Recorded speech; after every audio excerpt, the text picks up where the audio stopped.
అయ్యో నువ్వు మల్లారెడ్డి గారిలో చెప్తావు జాంకాయలు అమ్మా, మల్లెపూలు అమ్మా, పుచ్చకాయలు అమ్మా అని. మల్లెపూలు అమ్మావు, జాంకాయలు అమ్మావు. జాంకాయలు చాటున మల్లెపూలు చాటున నువ్వేం చేసేవాడు కైకిలు నియోజకవర్గం ప్రజలకు తెలుసు. నువ్వు పంపిన క్యాట్ ఫిష్ లాగిలు వాసన బంగ్లాదేశ్ నుంచి తిరిగి వచ్చి నకిలీ కరెన్సీ రూపంలో నీ ఆర్థిక ఎదుగుదల కైకిలు నియోజకవర్గం ప్రజలకు తెలుసు.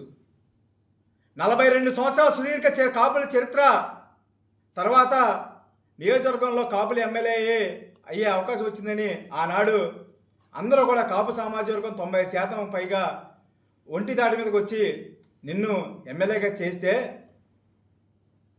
కైక్లూరు నియోజకవర్గంలో రాజకీయంలో మౌటం లేని మహారాజులో బతికినటువంటి కమిలి కుటుంబాన్ని కమిలి విఠలరావు గారి దైవాలను వచ్చినటువంటి రాజకీయాలు వచ్చిన తర్వాత కమిలి విఠలరావు గారిని ఏ రకంగా పంచాయతీ సాక్షిగా ఏ రకంగా నువ్వు అవమానించావో కైక్లూరు నియోజకవర్గ ప్రజలకు తెలుసు. నువ్వు చేసింది ఏదైతే సామాజిక వర్గాన్ని నువ్వు అడ్డుపెట్టుకుంటూ వచ్చావో, ఎవడైతే వెనకాల నిన్ను మోసారో అందరిని కూడా వెన్నుపోటు రాజకీయం చేసి అందరిని కూడా వెన్నుపోట్లు పొడిచి ఇవాళ అంచెలంచెలుగా కోట్లాది రూపాయలు నువ్వు సంపాదించుకుని ఇవాళ నువ్వు ఇవ్వాల్సిన వాడికి ఇవ్వకుండా ఎగ్గొట్టి ఐపీ పెట్టడానికి రెడీగా ఉన్నటువంటి దూలం నాగేశ్వరరావు గారు కూడా ఎన్డీఏ కూటమి పైన నా మీద కూడా మాట్లాడటానికి ఆయన మాట్లాడుతున్నారంటే ఆయన మాటలు చాలా హాస్యాస్పదంగా ఉన్నాయి. మేం చేసాం కైక్లూరులో 2019లో విలేకరుల మీద దౌర్జన్యం చేసినటువంటి రాజకీయ నాయకులు ఎవరు?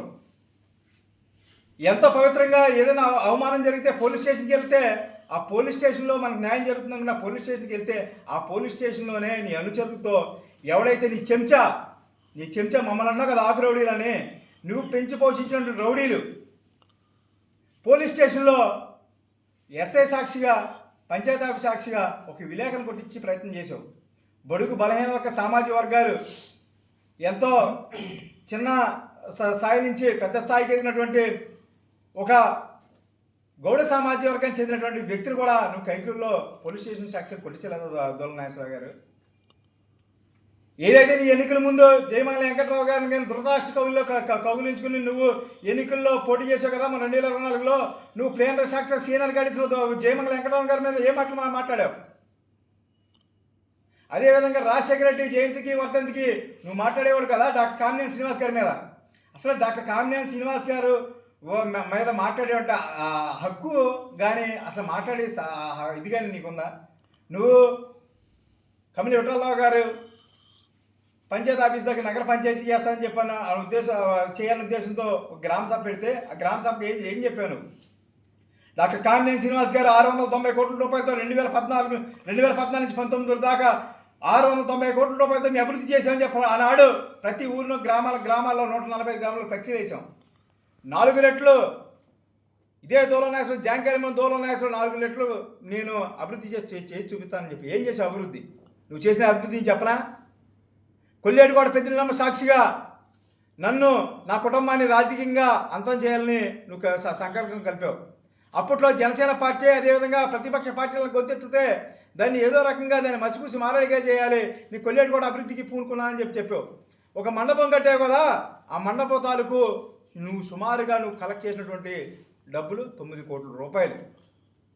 ఇదే నిన్ను వేగ్గా చెప్పట్లా, రేపేళ్ళుండా నీకు కంటిన్యూషన్గా ఉంటుంది. 9 కోట్ల రూపాయలు ఎవరెవరి దగ్గర నువ్వు వసూలు చేసావో, ఎవరెవరి దగ్గర నీ కొడుకులు వసూలు చేశారో, నీ కొడుకులు శ్యామ్ సాక్షిగా ఎవడైతే 9 కోట్ల రూపాయలు వసూలు చేశారో ప్రత్యేకంగా అన్ని ఆధారాలతో సహా ఉన్నాయి.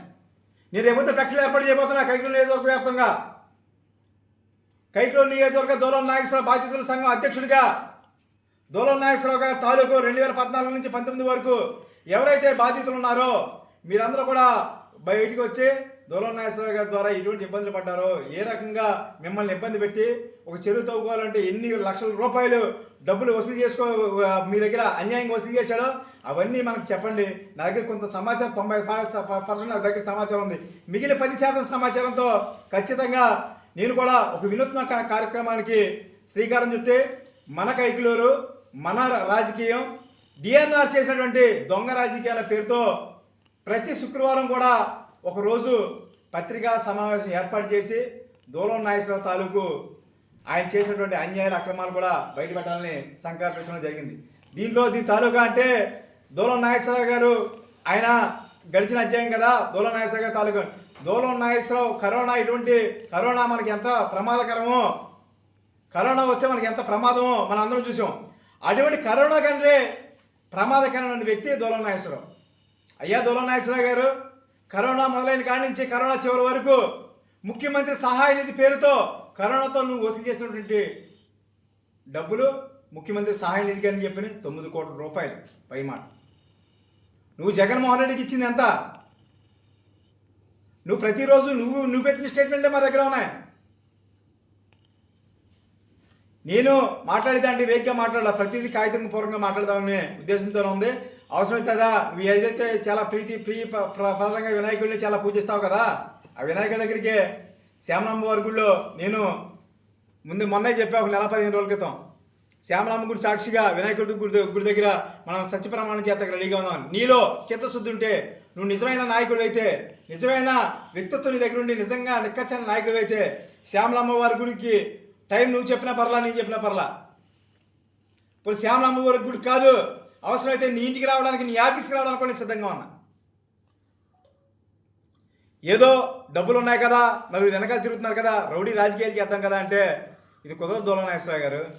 ఇవాళ మేము జైలుకి వెళ్ళి వచ్చామంటే ఇవాళ కూటమి ప్రభుత్వం ఒక ఆరోపణ చేశారు కాబట్టి ఆరోపణ నిజమో మీరు చేసింది అబద్ధం అన్నది నిర్ధారించేసింది న్యాయస్థానం. నువ్వు నీ కొడుకు ఎన్ని లక్షల రూపాయలు ఖర్చు పెట్టారు ఇవాళ నియోజకవర్గ ప్రజలు తెలుసు, నీకు చెప్పవసరం. ఎవరెవరిని తీసుకొచ్చావో, ఎవరెవరిని చేసావో అది కోర్టు పరిధిలో ఉంది కాబట్టి మాట్లాడాల్సిన విషయం కాదు.